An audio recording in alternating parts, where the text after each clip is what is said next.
Hey, Johnny, am I doing this right? Okay, so Trey Turner homered for the fourth time in 3 games, and Bryce Harper hit his 300th home run as the Angels beat the Phillies 10-8. How'd I do? Do okay?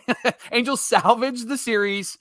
It's what they do. They lose 2 out of 3 to the teams over 500. We're here to talk it through, and we're here for you. It's time to get locked on with Mike and John, and this is Locked On Angels.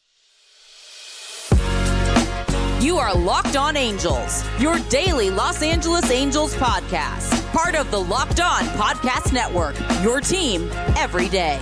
Thanks for making Locked On Angels your first listen of the day. You can find us anywhere you get your podcasts, including Apple Podcasts, Spotify, and SiriusXM by searching Locked On Angels.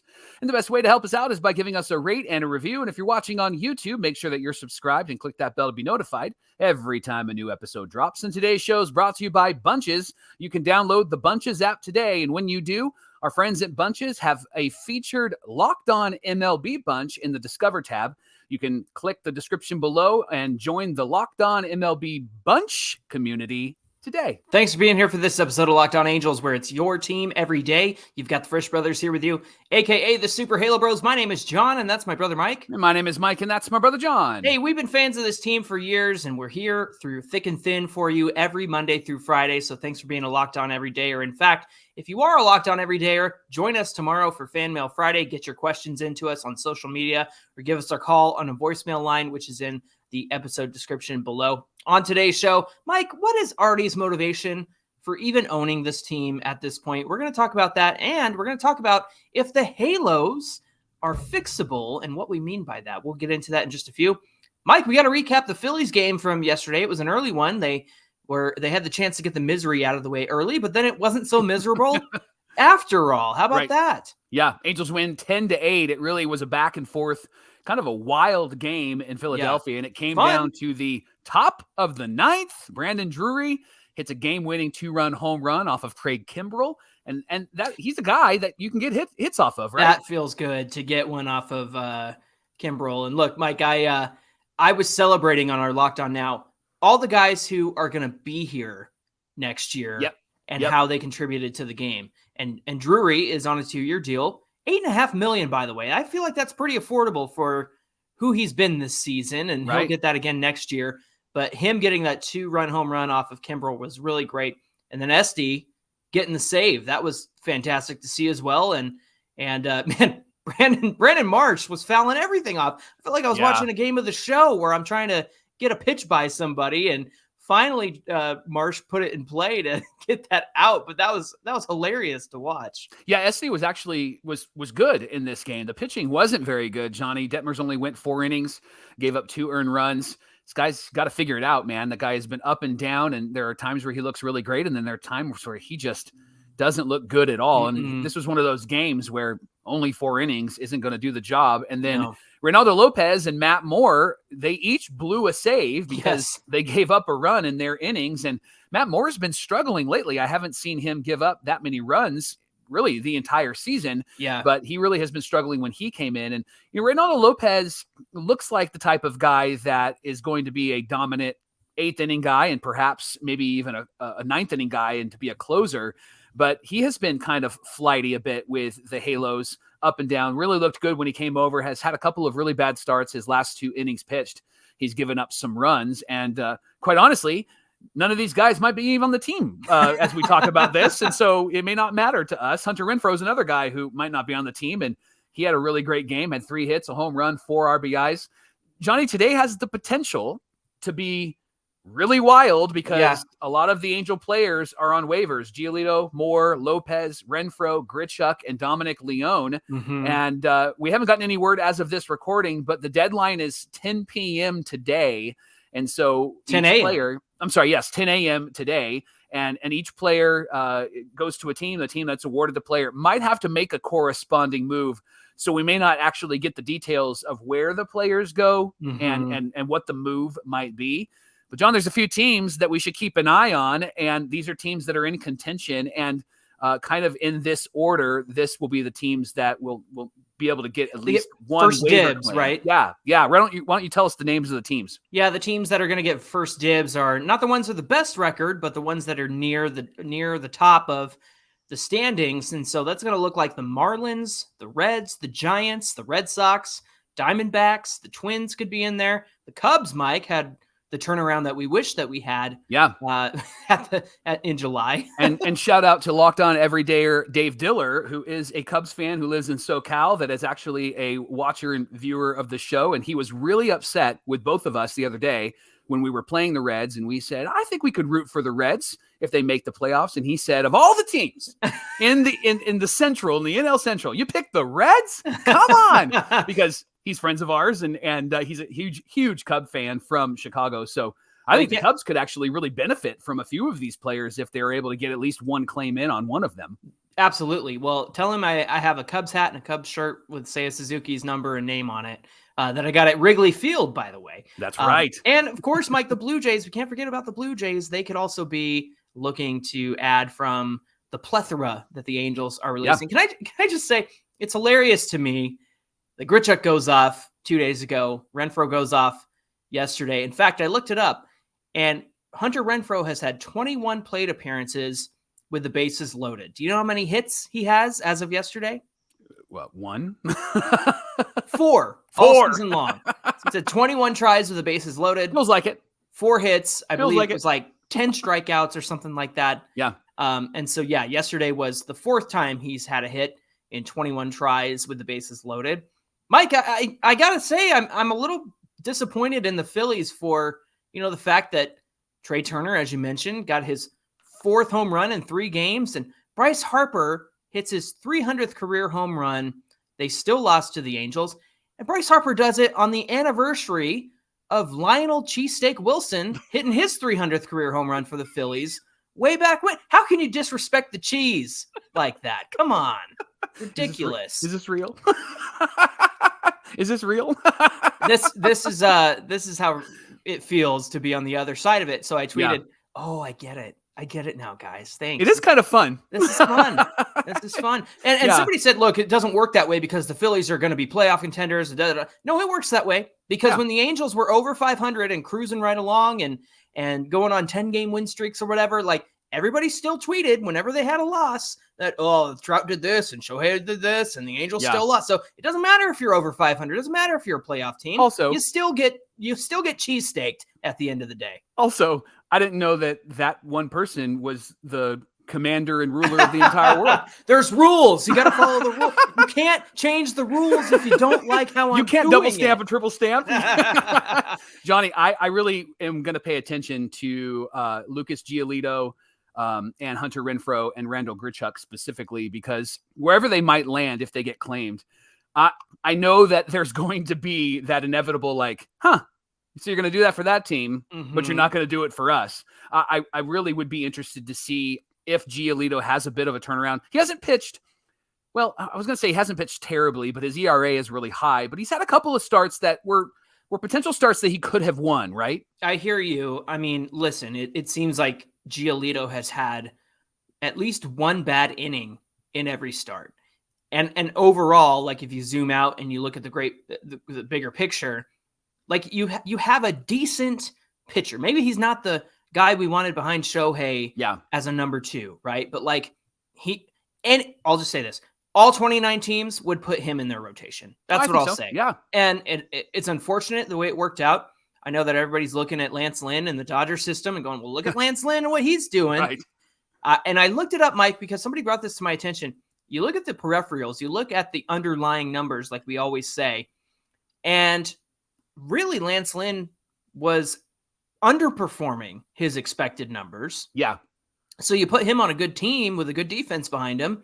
I think that's kind of why he's had a little bit of a turnaround. I think you're right. Giolito, on the other hand, was overperforming. And so there was always going to be an inevitable come back down to earth when it comes to expected batting average and expected slugging and the way guys are hitting them around. Like, guys, I know that Mike and I can be nerds, especially me, because I'm the one bringing these numbers up, but they tell you a story. They tell you where these outcomes are going to go. Johnny, in light of that, and we'll do a full segment on this soon, but yes or no answer, Perry Manassian, because of these moves, does he get fired in the offseason? No.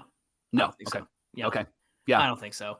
He's got 1 year deal left. I think already sells the team before Perry Manassian gets fired, Mike. Okay. And if that's the case, then yes, bring in new blood, new ownership, all that stuff. We're going to talk about that in just a minute, but that's what I think. So if Perry was on a different team and this happened, do you think he gets fired? Maybe. Yeah. Definitely more likely. I don't think it's going to, with Arte Moreno owning this team, I don't think Perry gets fired, especially with that 1-year deal left. Yeah.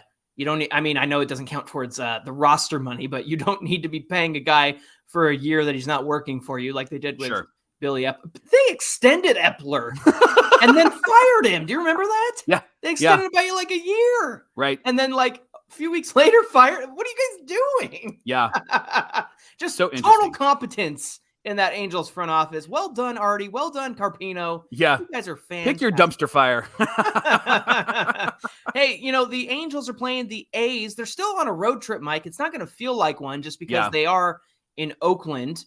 And so they're playing the A's at 6:40 Pacific time on Friday night. They got a 3-game set there. You can catch every pitch of the Angels hometown broadcast with SiriusXM on the SXM app. Just search Angels. With all the roster spots being cleared up, why don't you bring up Fletcher for a 3-game set in Oakland? That guy always rakes when he's in Oakland. Coming up on Locked On Angels, Mike, what in the world is Artie's motivation for still owning this team? I don't get it. You don't get it. We're going to talk about it coming right up. Today's show is brought to you by Bunches. Bunches is a new app built for sports fans just like you so that you can talk about sports in real time. Download the Bunches app today, and when you do, our friends at Bunches have a featured Locked On MLB bunch in the Discover tab. You can go there right now and connect with other baseball fans. You can chat about your favorite team, and you can keep up with the latest MLB news. Bunches is the place where sports fans chat, especially sports fans who are just like you, locked on everydayers. What do you call it? The place, the place to be.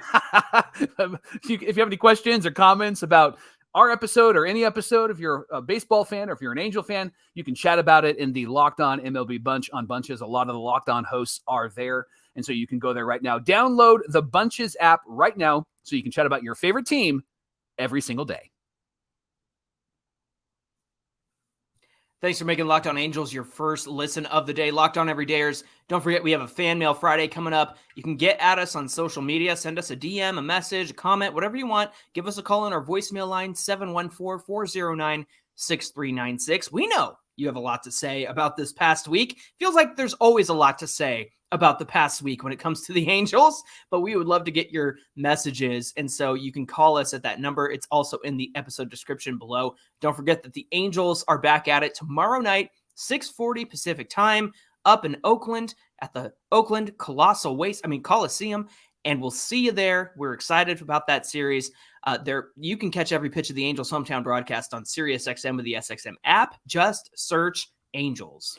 Johnny, the question that was on my mind and your mind this week, and a lot of Angel fans' mind, is, are the Angels fixable? Mm-hmm. Now, this is a question that we don't want to have to ask, but unfortunately, the circumstances bring us to this. Is it fixable? And you tweeted something from the Super Halo Brothers handle. I want to read it, and then I want you to respond. You said this week, just sitting here thinking, how many people look at the Angels and wish they could sink their teeth into the team and make something good out of them? A new owner, coaches, analytics, baseball ops guys, etc.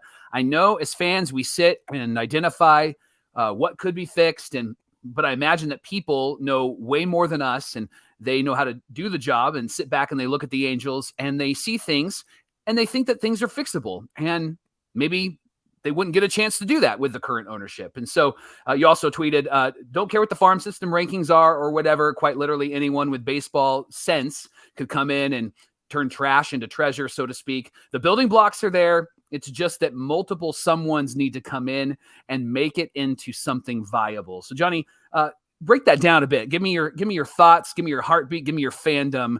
The Angels being fixable. It seems like you're in that category of, man, if we just got the right pieces, the right guys to be able to make decisions, or girls in the front office, right? Yeah. Get the right people in the front office. Perhaps there are some dial turns that could make this team a whole lot better.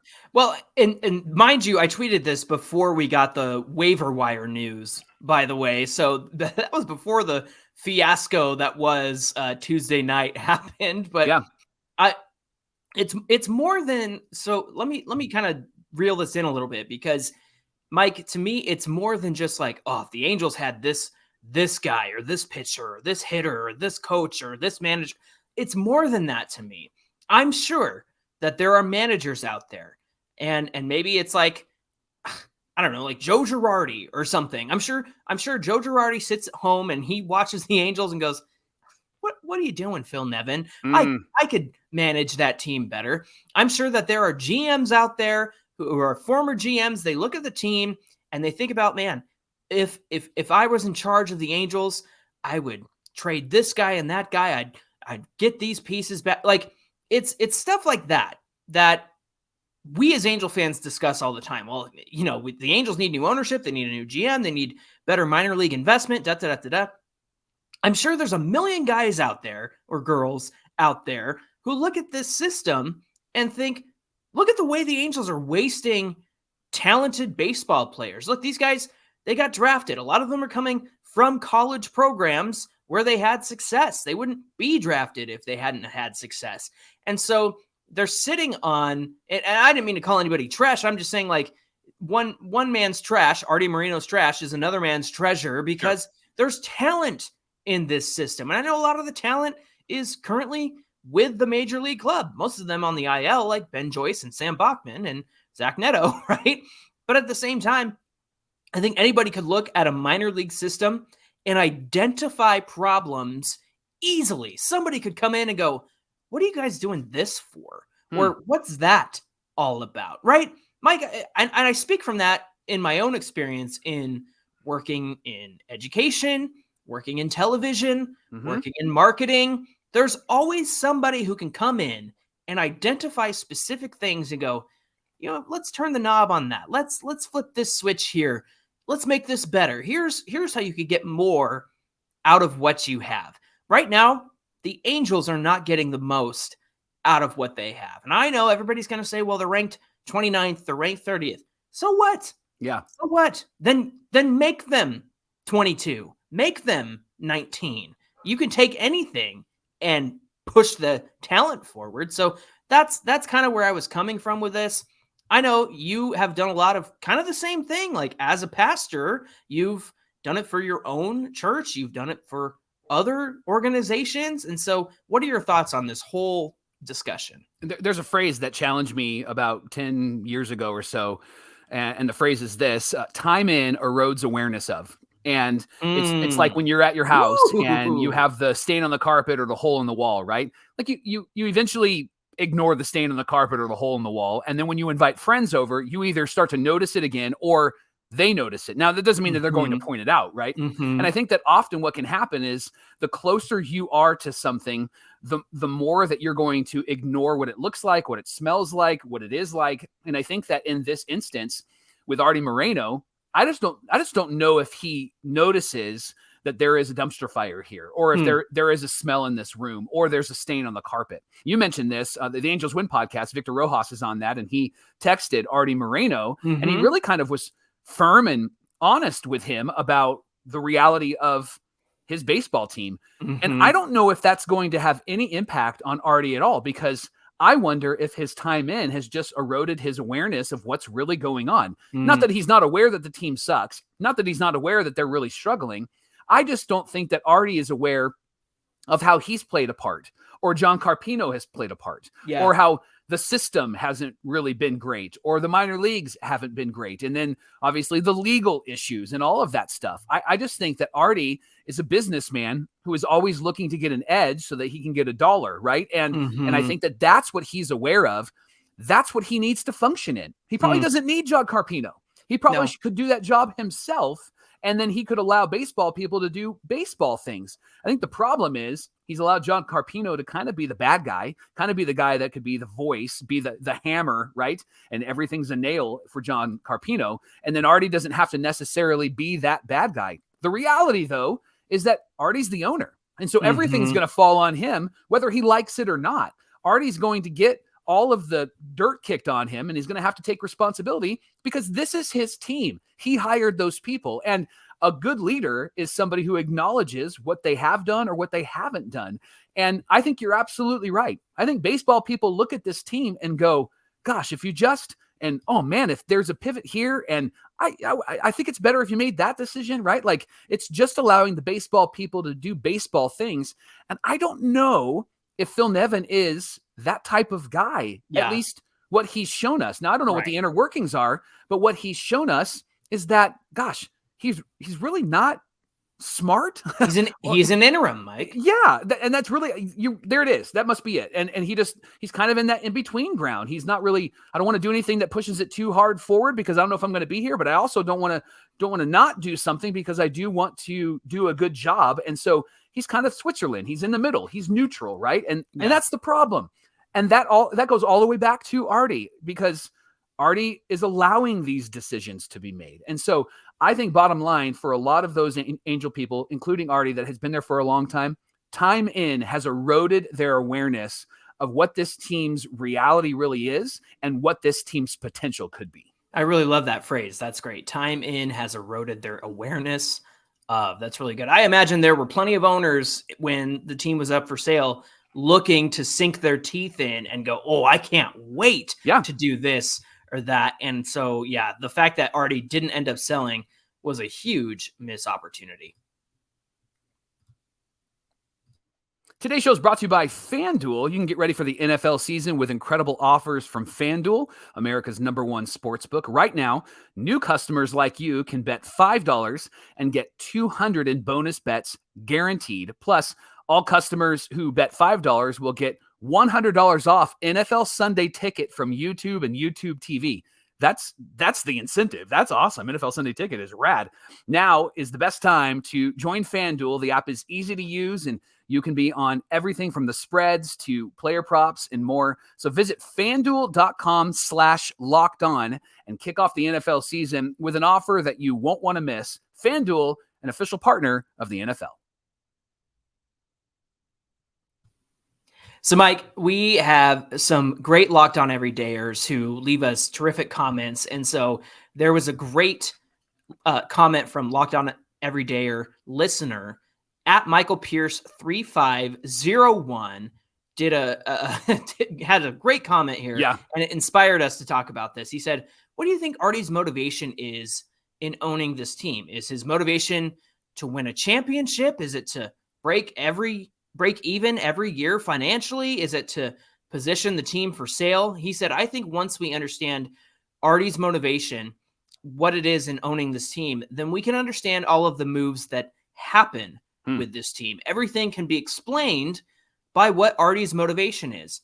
And that will answer the question of whether or not we re-sign Shohei. It explains how minor leaguers are treated, how the radio and TV broadcasts are handled. It explains everything. What do you think his motivation is? Mike, why don't you start us out? My favorite quote is from Maya Angelou, who said, when someone shows you who they are, believe them the first time. And I think that with Arte, when he says, I have unfinished business, when he says, I want to win, when all of his people at AM 830 say, Arte wants to win. Arte wants to win. I would love to believe that, but I don't see that. And what I see, and I love this question. What I think, Michael, you said, one of the questions was, is it to break even financially every year? I think it's that. Yeah. And the reason why I think it's that is because when you look at this team and what they're doing, it's always a financial decision. Now, we can argue if it was good or bad for them to wave the white flag and put all those players on the waiver wire. Sure. But the reason why they're doing that is because they are going to save some money. I know the incentive is they will then move to a second round pick if they lose Shohei instead of a fourth round pick, or after the second round instead of after the fourth round. I get all of that, but there was the motivation for money and to save some resource. And I think for Arte, this is a cash cow for him.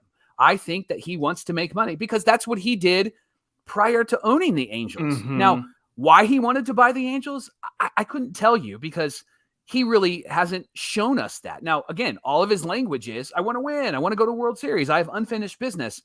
And I think that he would actually say, and I think people in the organization would say, well, I think he's proven that. All the trades and they went and got people and yada, yada, yada. But the truth is that felt kind of like, well, guys, we have to do something. So could we maybe do this and do that, but do just enough so that way it looks like we're moving forward, but we're not moving forward. And again, I don't know the I don't know the thoughts and the intentions, but this is what the actions actually say. I was excited about the moves. I was excited about the offseason moves. I liked what we did. It always felt like we could do more, but that we were limited. And that's why I think that his motivation is financial. And that financial motivation is probably about 90% of his focus. And the other 10% is the baseball organization and trying to win. What do you think, John? Yeah, Mike, they had an eject button. When they went all in, quote unquote, they always knew that they had this eject button to recoup whatever they could. Now, I was watching our friends over at Foul Territory, and I know Eric Kratz and Scott Braun joined us, and I know AJ Przinsky is not an Angels favorite, but he pointed out the fact that the CBA was specifically structured in a way so that there was only one, quote unquote, trade deadline, which is August 1st. And that's why they got rid of doing waiver wire deals after the deadline so that there wouldn't be any more trades. But he made the point that somehow Arte and the Angels found a loophole. They found their way around that. Everybody's making the comparison that this is the guy who drops all of his best players in fantasy baseball because he knows that he's not going to get into the playoffs. And I was like, that's exactly what this is. Yeah. So to me, Mike, like you said, believe them the first time when they show you who they are. And it goes all the way back to not negotiating with John Lackey or Vladdy Guerrero or K-Rod or letting Torrey Hunter walk so that you can get Josh Hamilton. It's never been about winning. Arte got lucky in those first 7-8 years when he took over because the baseball people were doing baseball stuff while Disney was just they just owned the team. They weren't, Bob Iger wasn't down here trying to tell Bill Stoneman what to do. Right. And I'm not even sure Iger was in charge at that point. I don't think he was, but I'm just saying, nobody was from Disney was telling them what to do unless it was about marketing or movies or whatever, with the uniforms and whatnot. So with Arte Moreno, it just makes sense. Yes, I get that there was some financial benefits and draft pick benefits to all of this, but you can't tell me that Arte Moreno went, Perry, if we do this, we can actually go from the 4th round pick to the 2nd round pick, because when has Arte Moreno ever cared about his draft picks or the minor leagues? He's never cared. And you see that in the negligence that there's been over the last 12 years. You see that in the negligence that there's been when it comes to signing a free agent and giving up that draft pick. Arte doesn't care. It's always been about the marketing. Maybe he cared when he first got here. Maybe he cared when he was a baseball fan when he first got here. He was a man of the people. But then you bring in people like Carpino who know how to turn stuff into money-making machines. And it's always been a money-making machine. And it will continue to be a money-making machine. The incentive's not winning. It's how do we pad our wallets? How do we pad our bottom dollar? I think that's what this is all about and what it's always been, quite frankly. And until new ownership comes in, Artie's motivation is always going to be, how do I break even this every year? How do I have a profitable business? And that's why he's profitable. He's a successful businessman, but he's not a baseball guy. He doesn't care about this team or winning.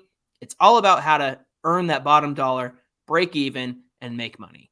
Thanks for making Locked On Angels your first listen of the day. The Angels play the A's on Friday at 6:40 Pacific time, and you can catch every pitch of the Angels' hometown broadcast with SiriusXM on the SXM app. Just search Angels. Hey, give us a follow at Locked On Angels on Twitter and at Super Halo Bros on Twitter and Instagram. And if you're on YouTube, make sure you like the video, subscribe if you haven't already, comment below the video. Mike, what do we have on deck for tomorrow's show? It's Fan Mail Friday. We get to hear from you. And so give us your thoughts, your questions, give us your learnings, give us your whatever, and we'll respond to it on this show on Locked On Angels. Can't wait for that.